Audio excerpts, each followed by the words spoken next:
He didn't understand what the bed was at first. The volunteer had led him into the spare bedroom, a space that smelled like laundry detergent and something else, something he remembered from before but couldn't quite name, and pointed at the raised surface covered in soft fabric. "Go ahead," she'd said gently. "It's okay. You can get up." The dog stood in the doorway, 78 pounds of shepherd mix trembling slightly, not from cold, from the overwhelming unfamiliarity of being inside a house, a real house, with carpet and furniture and windows that didn't look out onto chain-link kennels. He'd been in the shelter for 647 days. Almost 2 years of concrete floors and metal gates and the endless sound of other dogs barking. Before that, he'd had a home. He tried not to think about before. Thinking about before made the ache in his chest worse. But standing in that bedroom, looking at that bed, the memories came anyway. He remembered beds, remembered what it felt like to sleep on something soft instead of the thin, donated blanket on his kennel floor. Remembered the weight of real blankets, remembered the sound of breathing beside him in the dark, remembered when bedtime meant safety instead of just another night waiting. The volunteer sat on the edge of the bed, patted the space beside her. "Come on, buddy, you can sleep here tonight, I promise." The dog's tail moved uncertainly, a small wag, hesitant. Because he'd learned over 647 days that good things didn't last, that comfort was always temporary, that hope was the most dangerous thing he could feel. But the bed looked so soft, and he was so tired. He approached slowly, 1 step, 2 steps, put his front paws on the edge of the mattress, looked up at the volunteer for permission, for confirmation that this wasn't a trick. "Good boy," she whispered, "all the way up." He pulled himself onto the bed with his back legs, and the moment his full weight settled onto that mattress, onto real cushioning instead of concrete, something inside his chest that had been clenched tight for 647 days loosened just slightly. The mattress gave beneath him, soft, yielding, nothing like the hard floor he'd grown used to. The blanket was warm from where the volunteer had been sitting. The pillow smelled like her, like kindness, like the possibility of safety. He circled once, twice, an old instinct from before, from when he'd had a bed of his own. Then he lay down, curled his body into a tight ball, and for the first time in 647 days, he felt like maybe, possibly, he didn't have to be on guard, didn't have to listen for kennel doors clanging, didn't have to brace for the morning staff arriving with their clipboards and their sympathetic looks and their inability to change his situation. For one night, he could just rest. The volunteer's hand stroked his head gently. "Sleep well, sweetheart. You're safe here." The dog's eyes closed, and he believed her. Just for tonight, he let himself believe. If you want to know how a dog ends up spending almost 2 years in a shelter, if you've ever wondered what happens to the dogs who get returned and forgotten, subscribe right now. This story will break you and rebuild you. You need to understand what this night meant. Hit subscribe. Now back to the dog who finally remembered what a bed felt like. 647 days earlier, the dog had been in a different car, his family's car, the one that smelled like French fries and the other dog and the kids' forgotten juice boxes wedged under seats. He'd thought they were going to the park, maybe the vet for his annual checkup, somewhere normal, somewhere that ended with coming home. They'd ended up at the shelter instead. The dog had known something was wrong the moment they'd pulled into the parking lot. The building was unfamiliar. The smells coming through the cracked window were wrong. Too many dogs, too much fear, industrial cleaner trying to mask organic desperation. His tail had tucked automatically. When the man, the one who used to scratch behind his ears every morning, who used to let him sleep at the foot of the bed, who used to call him good boy in that voice that meant everything was okay, had opened the car door and clipped on his leash, the dog had hesitated. "Come on," the man had said, voice tight, not meeting the dog's eyes. They'd walked inside. The shelter lobby was bright with fluorescent lights and decorated with adoption posters showing happy dogs with happy families. The irony would have been crushing if the dog had been capable of understanding irony. A staff member had approached with a clipboard and a smile that didn't reach her eyes. "Name?" she asked. "We're surrendering him," the man had said, still not looking at the dog. The woman had appeared beside him then, the one who used to give him treats from the table when she thought no one was looking, the one whose hand was shaking as she held a folder of paperwork. "What's the reason for surrender?" the staff member asked, pen poised. "He doesn't get along with our other dog," the man had said. That wasn't entirely true. The dog knew it wasn't entirely true.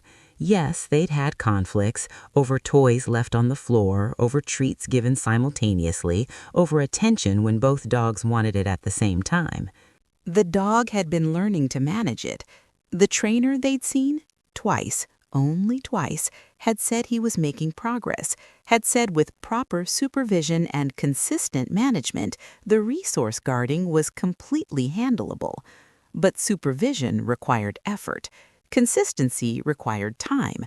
Management required someone to actually manage. And his family had decided he was too much work.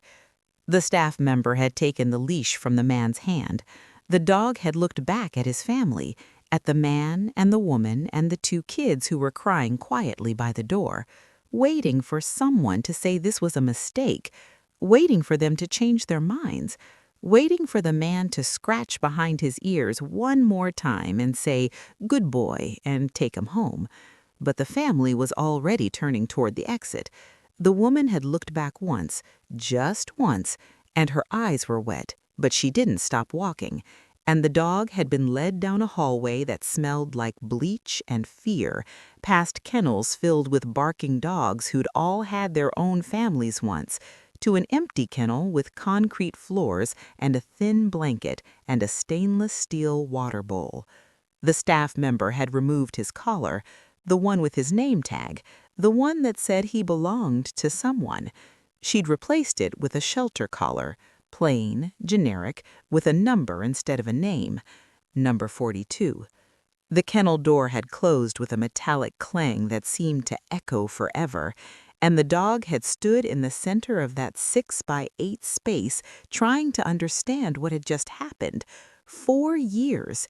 He'd been with that family for 4 years. 4 years of sleeping in their house, 4 years of waiting by the door for them to come home, 4 years of being part of something, gone in 15 minutes. The dog had walked to the back corner of the kennel, lay down on the thin blanket, and waited for his family to come back. They had to come back.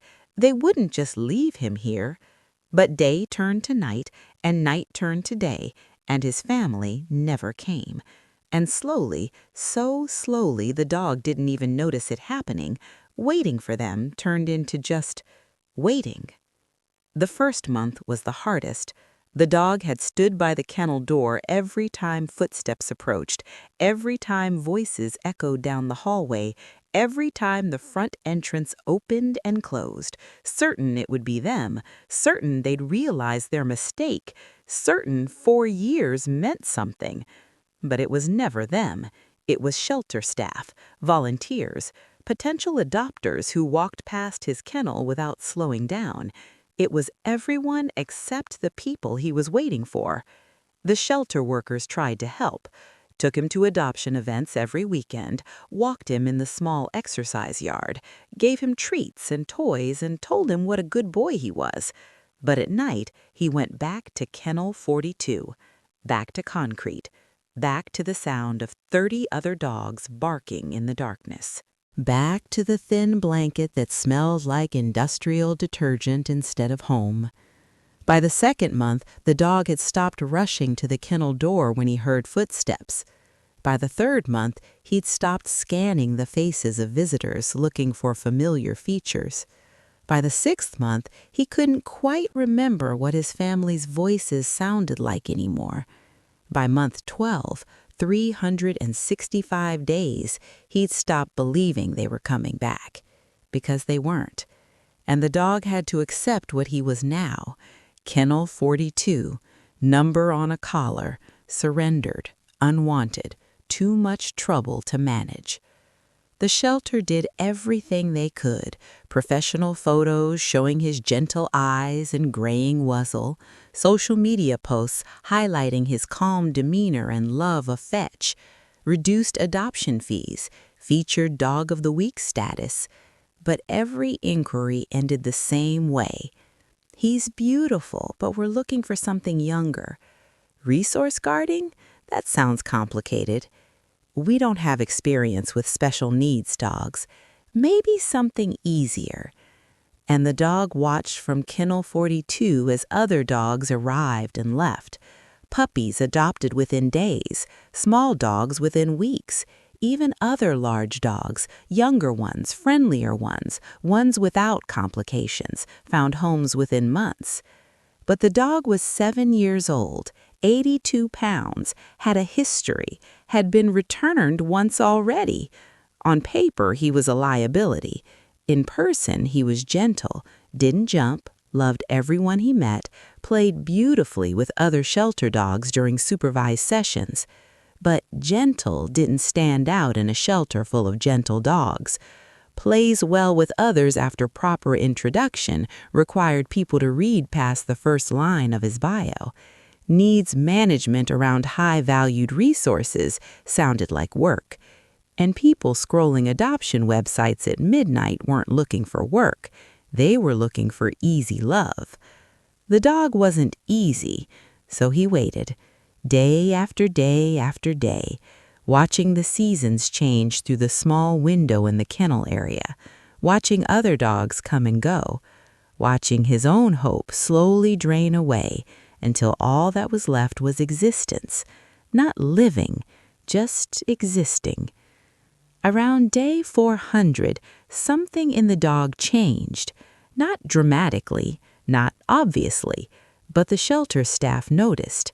He stopped engaging during walks, would follow on leash but without enthusiasm, stopped playing with toys, would sniff them politely but showed no interest, stopped seeking attention, would accept pets but didn't lean into them anymore.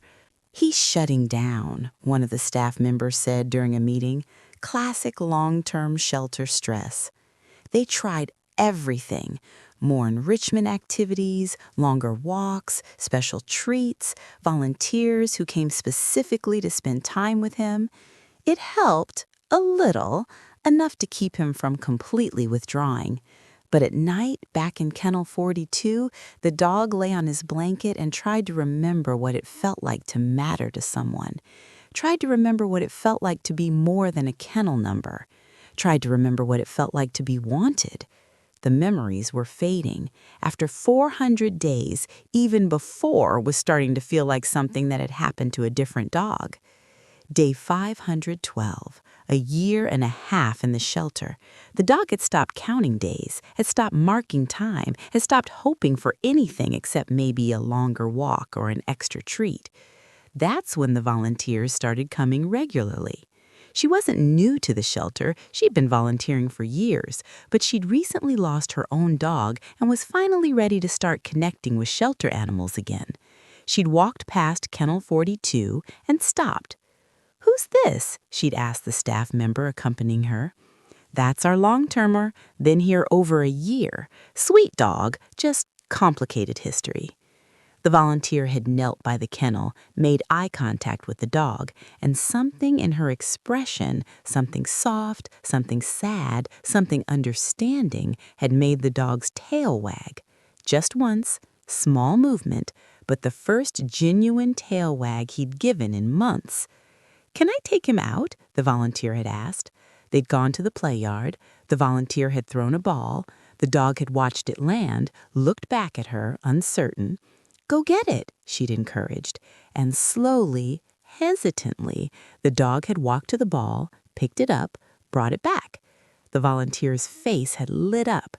"Good boy. Again?" They'd played fetch for 20 minutes, 20 minutes where the dog wasn't Kennel 42, where he was just a dog playing ball with a person who smiled at him. It felt like something he'd lost and forgotten he was missing. When the volunteer had brought him back to his kennel, she'd crouched down and scratched behind his ears. "I'll come back," she'd promised. "I'll come visit you again." The dog had heard variations of that promise before, but something about her voice made him almost believe it.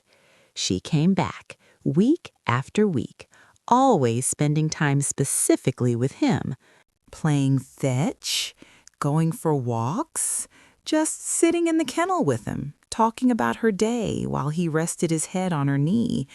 She became the highlight of his week, the one thing he looked forward to. Proof that maybe he hadn't been completely forgotten. By day 600, the dog would wait by the kennel door on the days she usually visited, would perk up at the sound of her voice, would wag his tail when she appeared. It wasn't the same as having a home, but it was something, and something was more than he'd had in a long time. Day 647.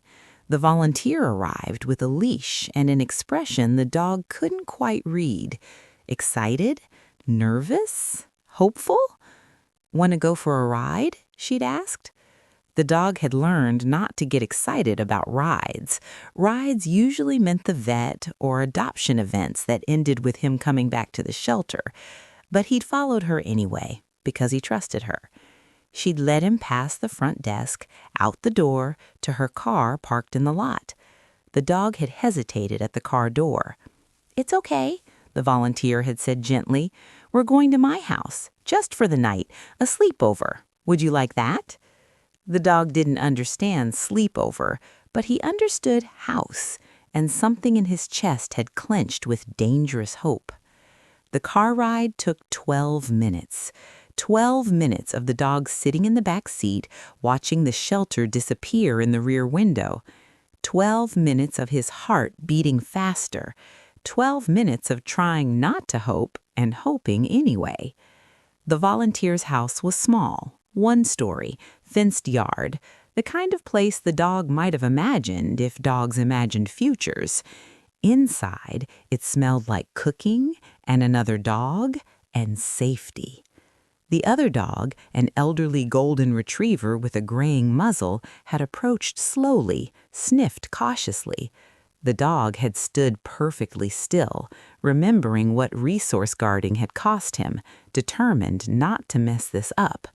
But the volunteer was careful. No toys on the floor, no treats within reach, no triggers for conflict. The two dogs had simply sniffed each other and moved on. No drama, no problems. Just two dogs existing in the same space. The relief the dog felt was overwhelming. Dinner came next. The volunteer fed both dogs in separate rooms. No competition, no guarding, just food in a bowl in a quiet space. The dog ate slowly, savoring every bite, knowing that in the shelter meals came on schedules and were consumed alone in kennels. This felt different. This felt like before. After dinner, they'd watched television. The dog had lain on the carpet, real carpet, soft under his body, and just existed. Not in a kennel, not waiting for anything, just being a dog in a house. The volunteer had rested her hand on his head while she watched her show. Absent-minded petting, the kind of touch that said, "You're part of this space. You belong here. You're not alone." The dog's eyes had closed, and for the first time in 647 days, he'd felt something that almost resembled peace. When bedtime came, the volunteer had led him to the spare bedroom, had shown him the bed, had given him permission. And now, lying on this mattress with this blanket and this pillow, the dog finally understood what he'd been missing.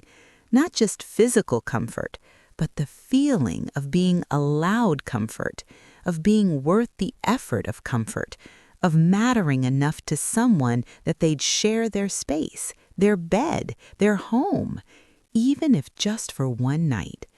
The dog circled one more time on the bed, finding the perfect position, lay down with a sigh that released 647 days of tension, and slept, really slept, for the first time in almost 2 years. He woke once during the night, disoriented in the darkness. The room was too quiet. No barking, no fluorescent lights humming, no kennel doors clanging as night staff did rounds. Panic started to rise. Then he felt the mattress beneath him, smelled the volunteer's scent on the pillow, remembered he was in a house, in a bed, safe.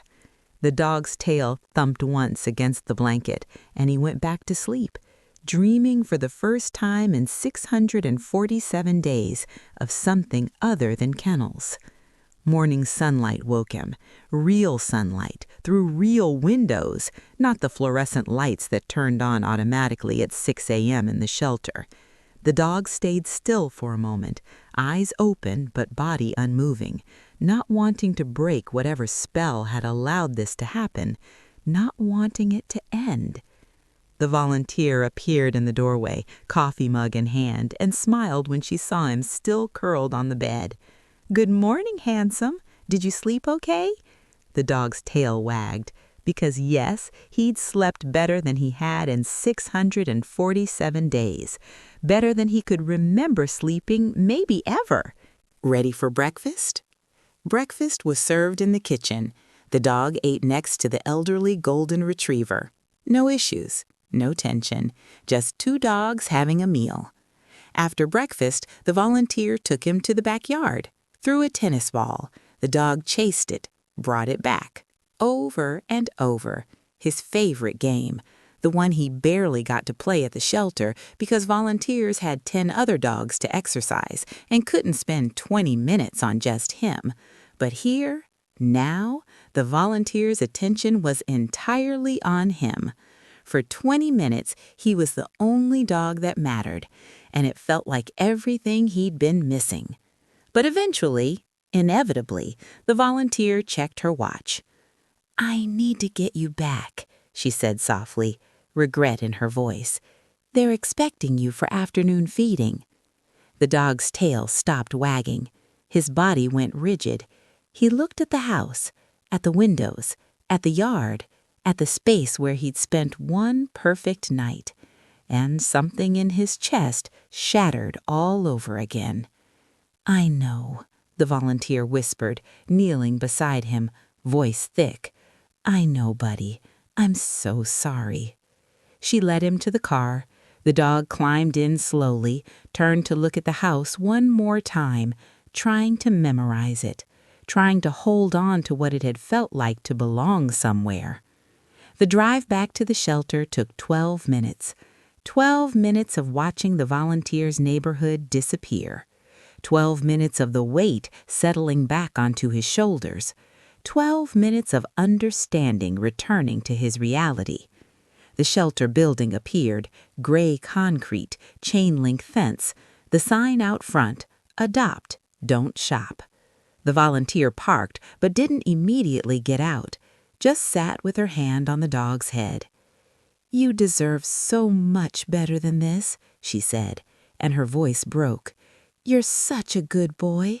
You deserve a home." The dog's tail gave one small wag. Because she meant it, he could hear that she meant it, but meaning it didn't change anything. She led him back inside, past the front desk, down the hallway that smelt like industrial cleaner and too many animals, to Kennel 42. The door opened. The dog walked inside. The door closed. Clang! The volunteer crouched outside the chain-link fence, tears on her cheeks. "Someone's going to see how special you are. Someone's going to take you home. I promise." The dog looked at her with eyes that had heard variations of that promise for 647 days. Then he walked to the back corner, to his thin blanket on the concrete floor, and lay down. His body still remembered the bed, the softness, the warmth, the safety. But his mind knew better than to hope it would happen again. That night, lying on his blanket in kennel 42, the dog couldn't sleep. Around him, the shelter followed its nighttime rhythm, barking gradually decreasing, fluorescent lights dimming but never going fully dark. The smell of fear and cleaning products and desperation that he'd become numb to. But tonight he couldn't get numb, because now he knew what he was missing. Before the overnight, he'd been okay, not happy, but adjusted, accepting. Now he knew the difference between existing and living, and that knowledge hurt worse than ignorance ever had. The dog closed his eyes and tried to hold on to the memory of the bed, the exact feeling of the mattress, the smell of the blanket, the quiet of that room. But memories were already fading, and concrete was permanent. The next day, a family came to look at dogs. Parents, 3 kids, the youngest couldn't have been more than 5. The dog watched from his kennel as they walked the adoption floor, watched as they pointed at puppies, watched as they asked about younger dogs, watched as they walked right past kennel 42 without even glancing inside. The dog lay back down. Day 648. A week later, the volunteer returned for her regular visit. The dog's entire body came alive when he saw her, tail wagging frantically, whining with joy, pressing against the kennel door. She opened the door and he showered her face with kisses. "I missed you too," she said. "I missed you so much." They went to the play yard, threw the ball, sat in the grass together. "I wish I could take you home forever," she said, voice quiet. "But my landlord won't allow a second large dog. I've been looking for places that will, but in this city with rent prices—" She trailed off. "I'm trying. I'm really trying." The dog didn't understand words like landlord or rent. He just understood that she was sad, and that meant this wasn't changing. She left after an hour. The dog watched her go, then returned to kennel 42, to waiting. On day 715, something changed. A man came to the shelter alone, middle-aged, wore a wedding ring, became without family, moved slowly like someone carrying invisible weight. He'd lost his dog to cancer 3 months ago, the shelter staff learned. Wasn't sure he was ready, but couldn't stand the emptiness of his house anymore. The staff showed him several dogs, younger dogs, easier dogs, dogs with clean histories. The man was polite, petted each one, but nothing clicked. Then something made the staff member mention kennel 42. "We have one more," she said. "He's been here almost 2 years, longer than any dog we've ever had. He's wonderful, but he has some challenges. Resource guarding history. Needs an experienced owner." The man's expression shifted. "My last dog resource guarded. Had her for 15 years. Figured out management pretty quickly. It's doable if you're consistent. Would you like to meet him?" They brought the dog out, and the dog, who'd done this routine countless times over 715 days, did what he always did, sat politely, made gentle eye contact, accepted pets with quiet gratitude. The man knelt down, ran his hands over the dog's ears, looked into his eyes, really looked. "He's been here almost 2 years?" the man asked. 683 days, the staff member confirmed. The man's jaw tightened. "That's unconscionable. We've tried everything, but big dogs with histories, it's hard. Can I take him to the play yard?" They played fetch for 45 minutes. The dog brought the ball back every single time, dropped it at the man's feet, waited politely for the next throw, never guarded it, never showed possessiveness, just played. The man watched carefully, tested the dog's response to treats given and taken away, to toys offered and retrieved, to attention given and withdrawn. The dog showed perfect manners because he'd been trained by an excellent trainer years ago, and because he was desperate to be good, desperate to be enough. "He's incredible," the man said finally. The staff member's heart started beating faster, afraid to hope. "Would you be interested in— Can I do a trial adoption?" the man interrupted. "Like a sleepover? Overnight at my house? I want to make sure my setup is right for his management needs. Want to see how he does in a home environment." The staff member could have cried with relief. "Yes," she said, "absolutely yes." The dog didn't understand what was happening when the man led him to yet another car, another temporary thing probably. He'd learned not to hope. But when they arrived at the man's house, a small bungalow with a fenced yard and a porch with a worn welcome mat, something in the dog's chest tightened with dangerous, painful hope. This felt like before, felt like home was supposed to feel. The man led him inside, showed him around.